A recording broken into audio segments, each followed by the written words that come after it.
Looking down, we have Dennis Tsao, Jimmy Zhu, and Hank Zhong. Starting over with Legacy. In the middle matchup, we have, oh gosh, this is one of the more interesting modern matchups. Jimmy Zhu is on Death's Shadow versus Jake Humphries on Burn. That one's always a roller coaster. That one's wild. And in Standard, we have, this one probably does go in the favor. Dennis Tsao on Black-Green Delirium, the larger deck against Black-Green Aggro from JD. But we will start with Legacy, and this one is going to be a fast set of games. Starting with Hank Zhong, it's going to be a Gitaxian Probe, and we see Emma on 3 lands, Force of Will, Ponder, Monastery Swift Spear. Notably a 6-card hand. And a lot of times Delver's okay on 6 cards. I would think this is more like a burn deck, blue-red, less happy to be down 1. This deck does a lot more things that feel like mulliganing until you convert a win. That's basically what a burn strategy is doing. If you're casting Chain Lightning targeting your opponent, which is the only place it's going to go in this matchup, until you actually deal 20 damage, it feels like you're down on cards. So after that probe, Hank will go ahead and take a Ponder. He does, however, shuffle off the Ponder, not really liking the top of his deck. And having the Force of Will in hand is nice. It will protect Emma from 1 sneak attack, 1 show and tell, what have you, unless, of course, Hank is able to produce a Force of Will, a Spell Pierce, a Flusterstorm of his own.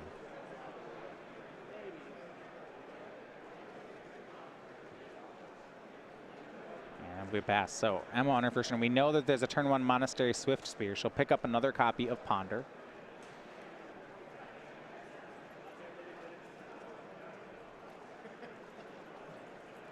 And one thing that Blue-Red does have going for it is its ability to race in these kind of matchups. Yeah, more than any other build of a Delver deck, you can deal a lot of damage a lot faster.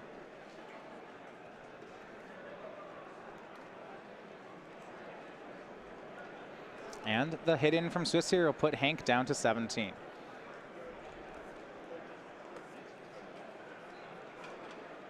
And given the legality of Ancient Tomb and City of Traders, this is the first turn where Hank can start comboing off. Lotus Petal, another piece of that equation. Yeah, it looks like he's mostly on cantrips right now. You see he'll lead with Ponder. I believe 2 copies of Brainstorm in hand as well. And Hank's deck is nice. These are some very nice foils. The cards are nice, but the draws aren't. This is the second time he's just had to shuffle off a Ponder. I'm not certain he has a second land. And considering he got to start with Probe, Ponder, Ponder, this is certainly on the lower end of the possible outcomes. That's a lot of looks to miss on. I believe a Volcanic Island in the holding. He's got one, yeah. He's looking at 2 Brainstorms and a Flusterstorm. So it's, I mean, it's nice to play cantrips into more cantrips, but you are looking to do something eventually. So draw here gives him Force of Will. And so it looks like he has a show and tell, he has a Force of Will, he has blue cards. He's missing a 3rd mana source and a card to put in. But Brainstorm's pretty good at finding those. Yeah, sure. Brainstorm finds him a land and an Emrakul, and he's set. Yes. Emma will lead on Ponder, prowessing for the Monastery Swift Spear.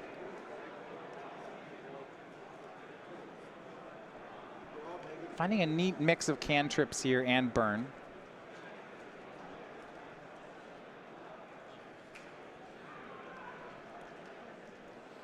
One thing with Blue-Red Delver, because it makes so much room for these burn spells, I do notice, it doesn't actually have as many board controls as the other Delver decks. You know, there's no Stifle, there's no, Thoughtseize, no Deathrite Shaman. It is much less interactive unless, of course, your opponent is playing a bunch of Deathrite Shamans or just creatures that you can Chain Lightning. You interact way less on the stack. There's no Spell Pierce as well. So Emma's going to go and shuffle off the Ponder. And my question to you then would be, what kind of cards is she looking for at this point? So chaining cantrips is very important for just damage output with the Swift Spear. A second copy of Swift Spear or a Storm Chaser Mage just to turn the heat up. That's the kind of stuff that she wants right now. She already has a Force of Will, so that has her a little bit covered. Another piece of interaction, if a Daze is effective, then she wants that, though that's kind of contextual based on what Hank is able to produce. She's going to cast Gitaxian Probe now. So the Swift Spear is going to go up to 3/4. Her hand has basic island in it, and the draw off ponder was a copy of Delver's Secrets. It's not a bad one. Yeah, you're kind of saying a second threat was what she was looking for. Mm-hmm. Looking at Hank's hand, we'll see it here. Gristlebrand, Show and Tell. Okay, I like that part. Brainstorm, Force of Will. This is so the only thing he's really missing is actually just that mana source. The land. This is a very scary hand to be looking at from Emma's side. This is the combo with Force backup. Yes.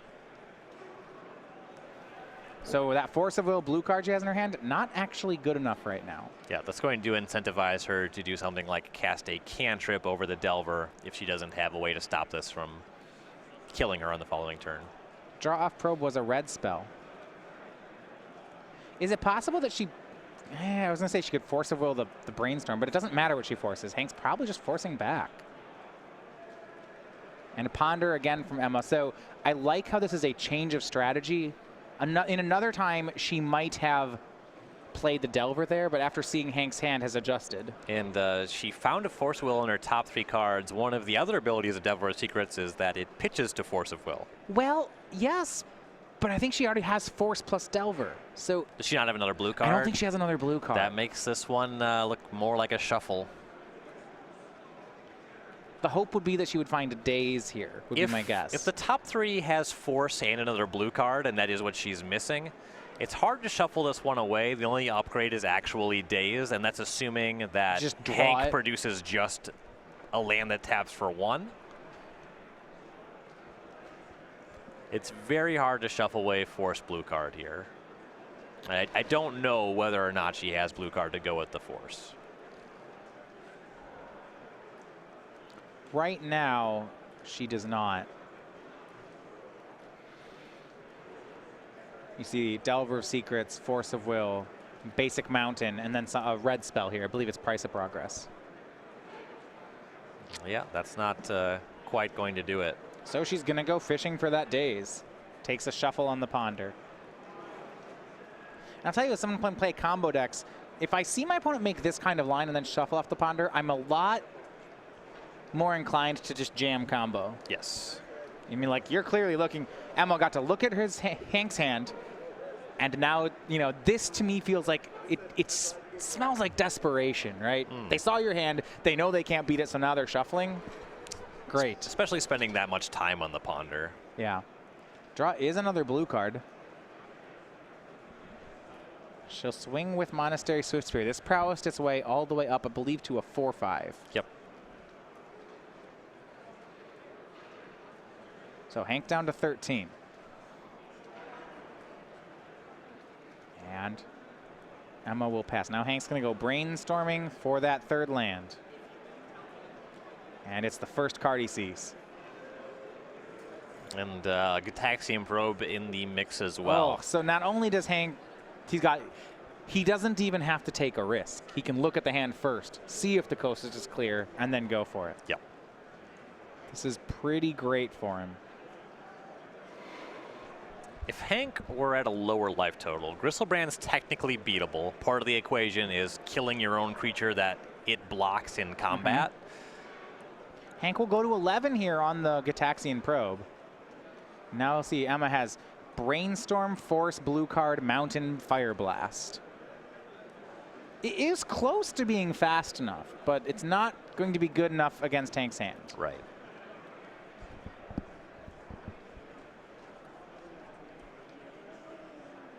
Over in our modern matchup, Jimmy Shu playing Death's Shadow takes game 1 over Jake Humphries.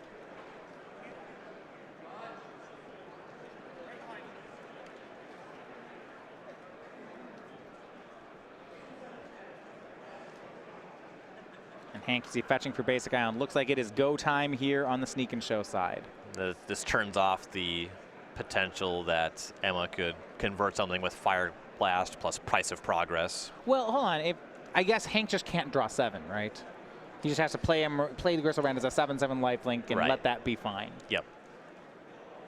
Show and Tell is the play.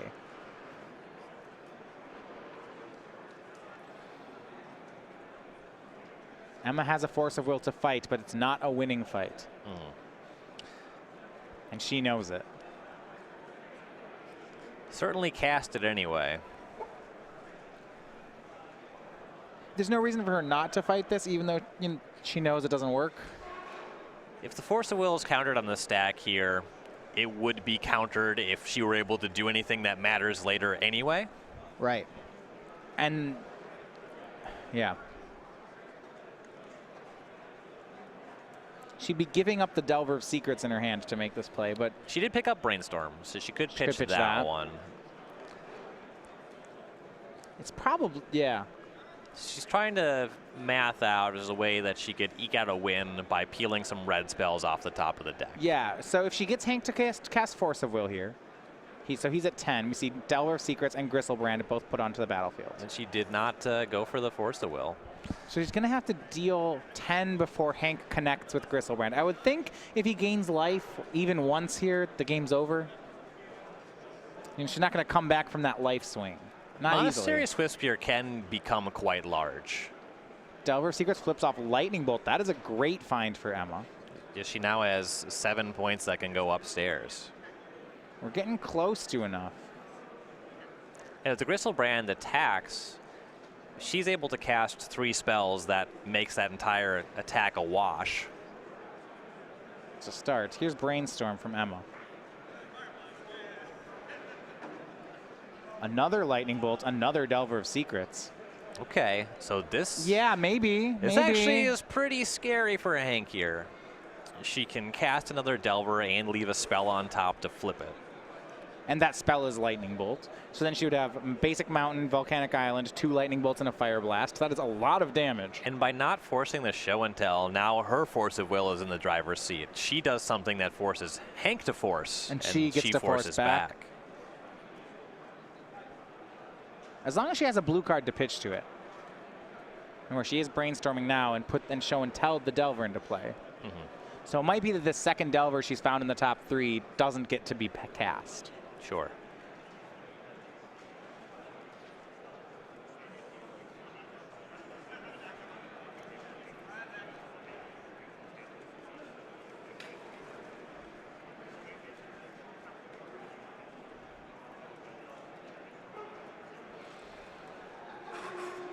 Little deliberation with the team here. This is going to be the decision that decides the game if she does have the potential to win. Right. Hangs on. Yeah, this guy's going to attack. He's doing fine. Bolt, Bolt, Fetch Land, Mountain, Force of Will, Delver of Secrets, Fire Blast. Those are the cost 7. Emma's going to have to put 2 back.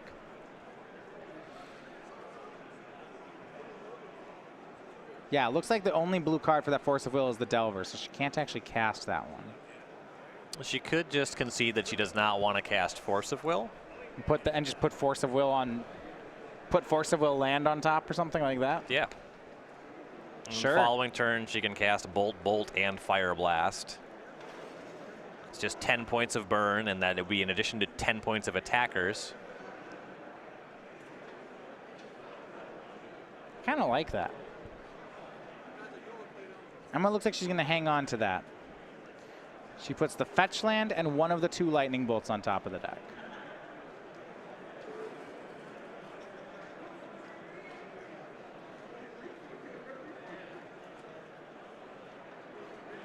All right. Brainstorm resolved. Basic Mountain into play.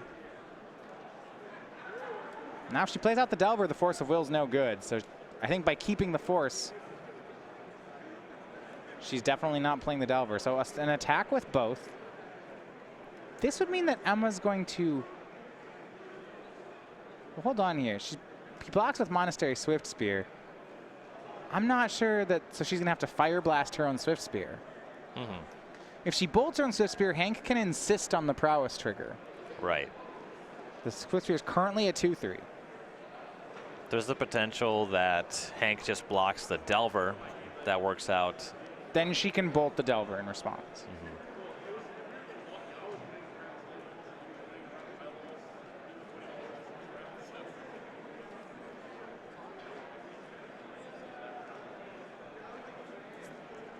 See if Hank can suss this one out. With the right block, this should get him the game. He blocks Swiftspear. Yeah, you see on his face, he's trying to figure out He's not exactly sure what to make of this attack. The plan could also just be to use the Swift Spear to trade with some spells and get the Gristlebrand off the table. Well, what spells does it trade with? He just blocks. Yeah, he blocks, and then she has Fire Blast plus Lightning Bolt plus Swift Spear. He can only force one of them. Oh, to kill, she's just going to kill Gristlebrand. Yeah, exactly. Great, okay. He's going to block Swift Spear. It's currently 2 power. So if she Fire Blasts the Gristlebrand, she'll kill it. So floating 2 mana. And I think that looks like to be the line. Floats 2 red, Fire Blasts the Gristlebrand. So he's going to take 4. Swift Spear will prowess to a 3/4. She's going to go on the line and try to trade her way through the Gristlebrand. Well, that's neat and actually could work here. Yeah. Hank's holdings don't amount to much. He does, have access to some cantrips. And what I like here is that Hank would love to draw 7 before Gristlebrand dies, but he's not going to be able to because Emma has red floating. Yeah, dying to Lightning Bolt. And Lightning Bolt in hand. Not ideal. And Hank knows it because the Delver flipped off Lightning Bolt, so he actually can't draw 7 here. And the nice thing about this line that Emma's taking as well. This is really smart. The alternative of casting the Delver and going for a big attack on the following turn does open up a window where Hank could draw 7. Yeah. No, this is maybe the only way. This is a really good attack. I mean, Hank's going to get a lot of life points, but he's going to be out of cards. He's going to have to rebuild, and Emma will still have a 3/2. Force plus Ponder on the Fire Blast, but that was expected. It's why Emma hung on to these blue cards. Right. And she will force back, absolutely. Hank down to 9, Emma down to 16. Her last card is Lightning Bolt. And I think Hank still knows that. If he draws 7 here, he dies. There's still 2 red floating. Right.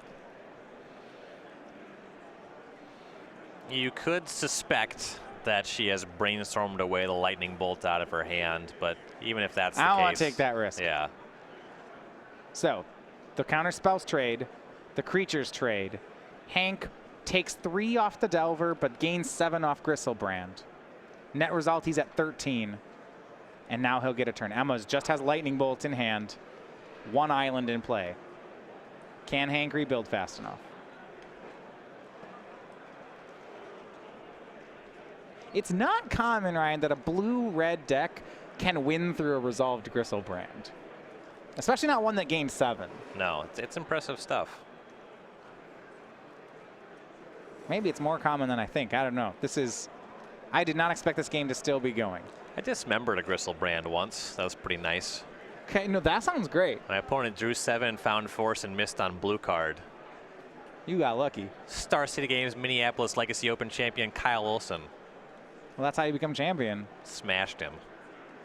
Sounds like he still won. No, I smashed him. It was a different tournament. Oh, okay, it's not that one. So Hank will go ahead and preordain here. Emma swings for 3 and plays a fetch land. And Hank has found Emrakul and another show and tell. No, that did not. We said maybe she could win before he rebuilds. And I said maybe because no, maybe's not a sure bet. And Hank rebuilt in 2 turns. Yeah, Brainstorm's pretty good. Was it Brainstorm into preordain? Yeah, seems great. That's a combo. The last card in Emma's hand is Lightning Bolt. So yeah, what do you have? It's Emrakul. Okay. It's a big one. Okay, this is going to be harder now. I don't know if she can deal 15 to Emrakul. She managed to chop through a Gristlebrand, but protection from spells is going to make this one hard. It's problematic.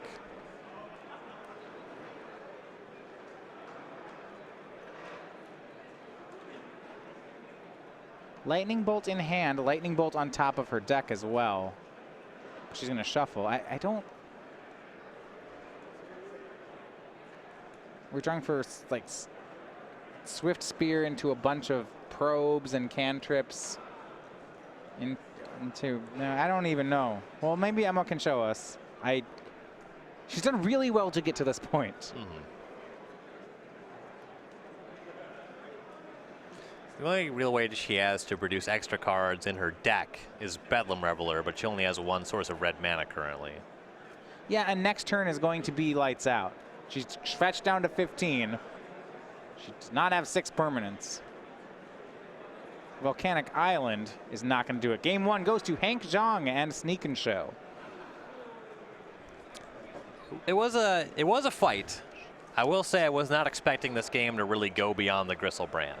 No, and for Emma to bring it there took a lot of maneuvering. You know, she gave herself an out to win the top deck war, but then did not win the top deck war. Right.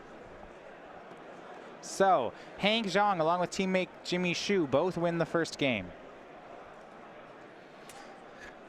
This isn't the first time they've had 2 losses and no wins. I mean, that's kind of just indicative of the tournament, right? Not only do you need to go 0-2 and try to win out, then you should drop a couple games at the beginning of every set. Yeah. You know, they're free. If you don't... Got to make it interesting. It's free to lose a game in every match. Yeah, it's fine. You'd be silly not to. All right, let's look at the sideboards here. For Hank Zhong's side, he's got some of the transform. He's got 2 Omniscience, 2 Defense Grid, and 2 Graph Digger's Cage, and then a lot of different one-ups. Pyroblasts, Red Blast, Flusterstorm, some Sweepers. What do you like against this blue-red Delver deck? There's a lot to like about this sideboard here. Pyroblast, Red Elemental Blast can deal with a lot of what Emma's casting. Flusterstorm to fight the counter war.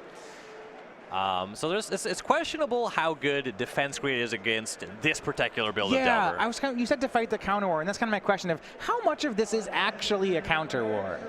Right. In particular in Game 2 when Emma is going to be on the play, if you load up too much on this stuff to fighting counter wars, you can find yourself just losing to a flurry of burn spells in this fast aggression. So I would definitely bring in the Red Blast, the Pyroblast, because they can also kill Delvers. Like, those are just removal spells and counter spells. And the Flusterstorm makes sense as well. I don't know if I want Defense Grid against this particular build. Yeah, there's not that much going on. She's got Dazes and Force of Wills. 3 forces, not even 4. 3 forces, 4 Dazes. Fourth will come in off the sideboard, though. Okay, so let's look at some of the other things in her sideboard then. She does have 3 more counters of her own in Flusterstorm, Pyroblast, and Spell Pierce. And I would assume all of them come in. Yeah, per counters seem great. But outside of that, I'm not sure. Surgical Extraction, maybe, but not always very good against this deck, especially when you don't have discard spells. You'll see a lot of players bring in Surgical when the plan is to win a counter war over 1 show and tell and then get the rest out of the deck. It's not the most effective strategy. Not a huge fan of it. We'll see where they go with this one. Right now, Emma's team going to have to go pick some things up. Down a game right now in Modern and Legacy. Talk about how Emma's team playing Blue-Red Delver and playing Burn, both of them kind of similar strategies. One card that's good against those strategies, or one animal that's good against those strategies. See what we're doing here? So is the Corgi Firewalker. Oh. Yeah. Wow. Just smooth. I find that describing how what you did was just smooth is arguably not very smooth. Well, we're giving that away at game night this week and all this month. You can game night is at tournaments all around the country. It's your local store giving away exclusive pins and tokens just for playing in those events. So you can find out where those stores are and get signed up at StarCityGames.com/game night. So I mentioned in February we're giving away Corgi Firewalker. Now see, this next one we can't give away for Legacy tournaments because it's banned. That's actually not true, but it still is Pig Through Time. That's the next one in our creature collection in March. So we have that one to look forward to. And now the new one here coming up in April. We can get you signed up in time for that one. You just saw something. It is the Fleece Keeper. This one is Legacy playable. Kind of. We've seen it played in Legacy. Legal. It's Legacy legal. It's on the fringes. You can play a lot of stuff in Legacy. You can get it, you know, your fave for the card Peacekeeper from Mirage, or for your Springjack Pastures, or for that white Chroma guy who makes a bunch of goats that no one plays. Trading Post. There's that one too. That one's nice. I like the, you know, like, what is he, the one, is he a 1/2 for 4? He makes this army of goats. You need a lot of Fleece Keepers if you're going to play that. So find out at store near you, StarCityGames.com/game night. You don't want to get got by a goat napper. Well, I think they can steal my 0/1. Teach you a lesson.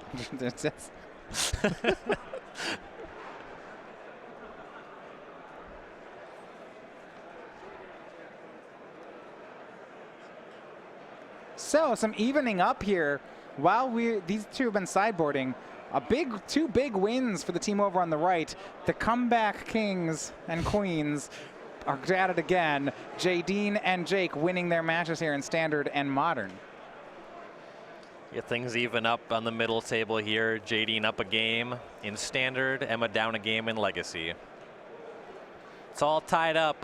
0 to 1 to 1 to 1 to 1 to 0.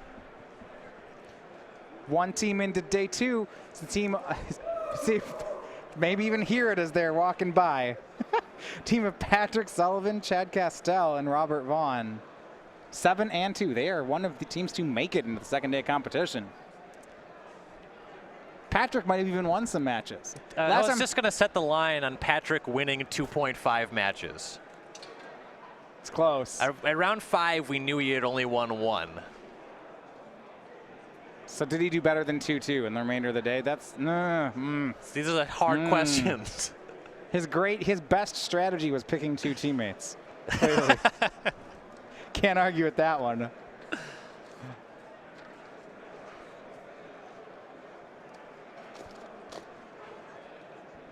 But they are. And Patrick, of course, just if you didn't see his the deck building genius, 20 mountains, 20 basic mountains, 10 different burn spells as 4-ofs. Boom, figured it out. It's brilliant.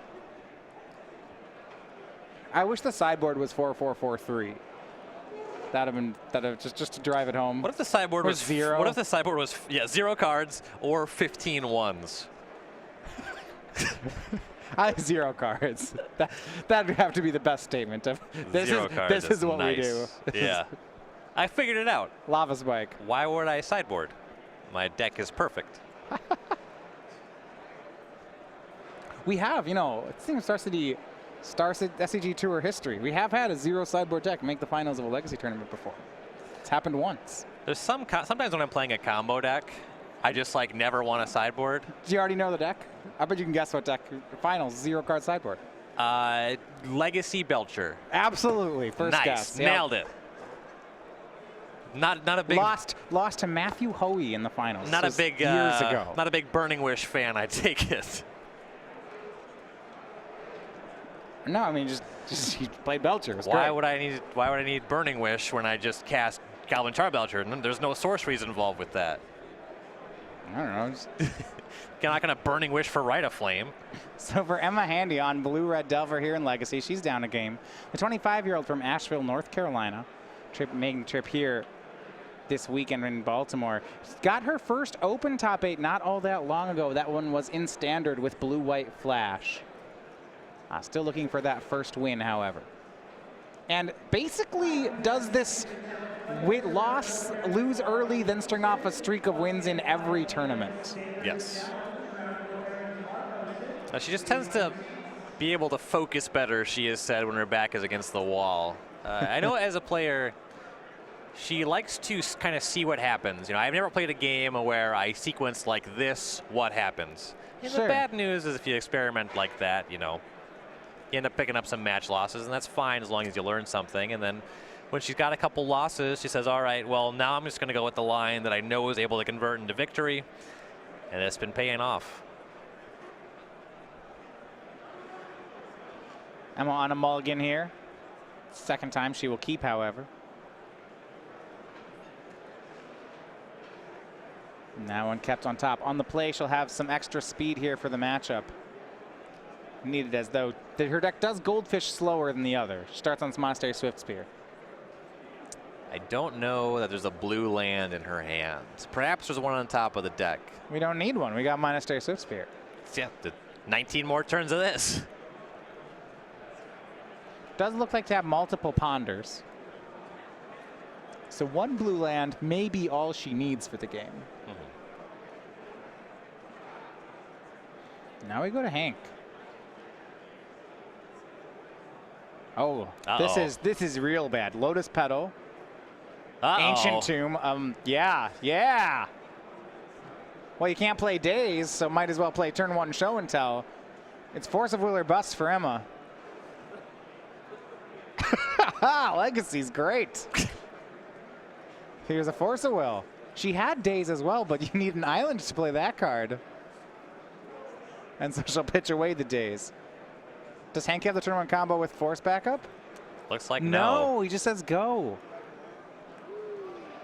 All right. That's a big risk. And that Hank's Hank tried to hit a home run and missed. We see the rest of his hand. 3 lands, an Emrakul, and it looks like a Ponder. So he's going to have to rebuild now. To be fair, I guess it's only a 2 for 2. This wasn't card disadvantage to get that Spell Forest. Right. And with the contents of his hand, it's just Ponder Emrakul. It made a lot of sense to go for that on turn 1. Oh, yeah. And the Ponder digs quite a few cards to try to fix this. And it may not even hurt that much. Emma's play for the turn was Gitaxian Probe, attack for 2, but then play no lands. So she's actually cut off of the rest of her hand right now. Mm-hmm.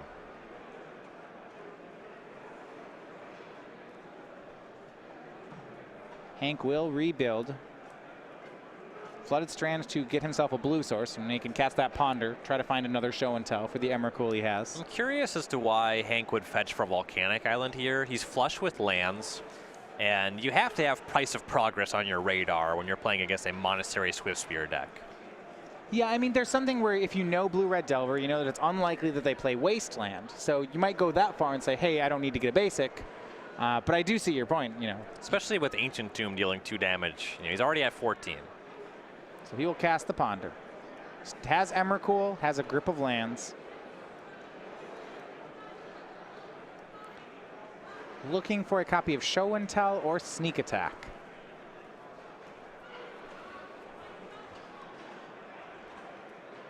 Looks like there's some fine cards on the top of the deck. I want to say Brainstorm and Pyroblast among the 3. I'd have to think with the hand he has currently, there's almost no way you can pass up a Brainstorm. Yeah, when you have that many lands in your hand. Yeah, you have a bad hand, you have some fetch lands. I mean, it's pretty hard to do better than Brainstorm. Yeah, the question is whether or not he wants to do something like fetch away some remainders of that Ponder before he casts the Brainstorm and fetch. You know, when you're thinking that long about those cards, it's likely he doesn't want at least one of them. May not matter here. Emma's turn just to swing with Monastery Swiftspear. She did not convert on the land drop. And now Hank may bury this one. You see he draws 3 off the Brainstorm. He finds Pyroblast, Spell Pierced, and Sneak Attack. So he's going to be revealed very quickly with Counterspell backup. Mm-hmm. Engineered Explosives in the hand as well if he felt he needed to deal with the Swiftspear.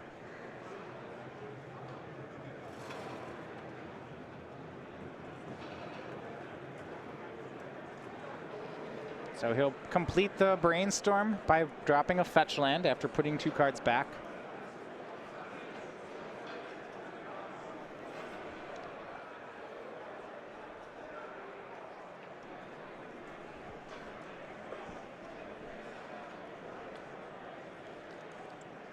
And we go back to Emma. She's drawn Surgical Extraction. Still attacks for 1 with Swiftspear, and we'll make that 2. We'll Prowess. She's going to extract away the Show and Tells. Not going to like what she sees, though. So we have land number Mana Source 5. We have Emrakul and Sneak Attack.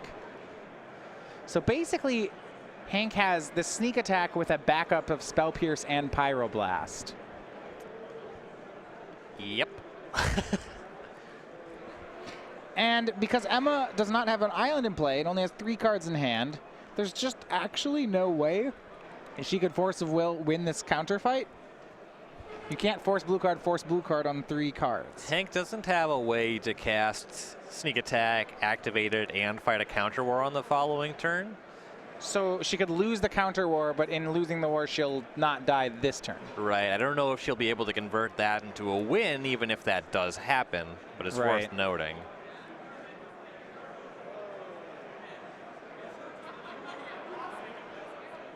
And this one looking grim for Emma Handy.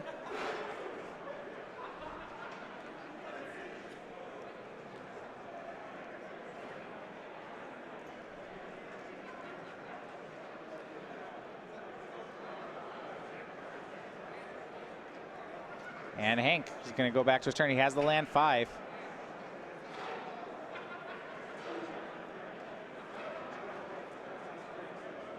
And draws Lotus Petal for good measure. Well, now he can cast a Counterspell, Sneak Attack, and activate Sneak Attack. Yeah, it's unclear. I don't, with Emrakul, I don't think there's any way Emma can get out of this turn. Mm-hmm. At exactly 15, Hank has just enough.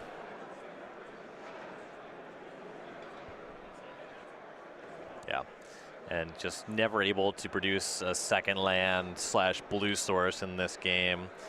She had some good spells in her holding, but Skrytic Probe to the top. Probe did not deliver a land, and it's hard to justify going to 5. You know, she did have a creature. She had a Force of Will, so her 6 was serviceable. And the sneak attack's going to roll this game up here as Emrakul comes across and attacks for exactly lethal. All right, so that's the game-end match for Hank Zhong. He gets the first win for his team, so they're now up 1-0. So it's going to be on Jadine Klomparens and Jake Humphries to take this one home. We're going to quickly try to get you over to the modern match. This is the one most pressing for their team. It's going to be Death Shadow of Jimmy Xu versus Jake Humphries on Burn. Jake needs this match for his team to still be alive. Yep, tied up a game apiece. They're in a deciding game 3 here. Needs to win to give Jadine the possibility to win the match. Yeah, and to be fair, Jadine's actually up in her match. Right. So she has a game loss to give, but they need to win the modern one first. Yes. All right. So in that one, I mean, we're going to go ahead and bring you into this one as they're already underway in game number 3. It's Burn versus Death Shadow. We see on the left side, we have Jimmy Xu. He is on Death Shadow. He's at 6 life against Jake Humphries on Burn at 13. But 6 life can be misleading. There's a 7/7 Death Shadow in play along with a Tarmogoyf. Jimmy, 2 cards in hand. For Jake, an active Grim Lavamancer, 1 card in hand. But can he do the remaining 6 damage? Can go upstairs for 2 with the Lavamancer, block the Death Shadow for this turn. Draw Boros Charm? It seems to be the line. Unclear what the last card in hand is. I want to say that it's a land. It looks like a Wooded Foothills in hand for Humphries. So yeah, he's going to be on the top of the deck to save them and bring this one to Jadine's match. Yeah, 4 copies of Boros Charm. And that might just be it. You see cards like Atarka's Command not actually worth any extra points of damage right now. Yeah, there's no... And he also needs Jimmy to not have Temur Battle Rage. Yeah, that would just steal this up right here. No Exquisite Firecraft in Humphries' list. You see that sometimes in modern Burn decks. Sure. See Jimmy here conferring with teammate Hank. Hank's already taken 1 home. This game could send them into day 2.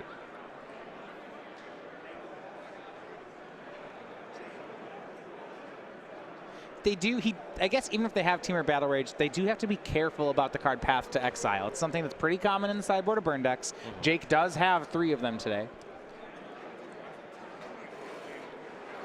It's not outside of waiting to top deck a discard spell. Potentially they're trying to respect Deflecting Palm, but I just don't think you can beat that card being cast.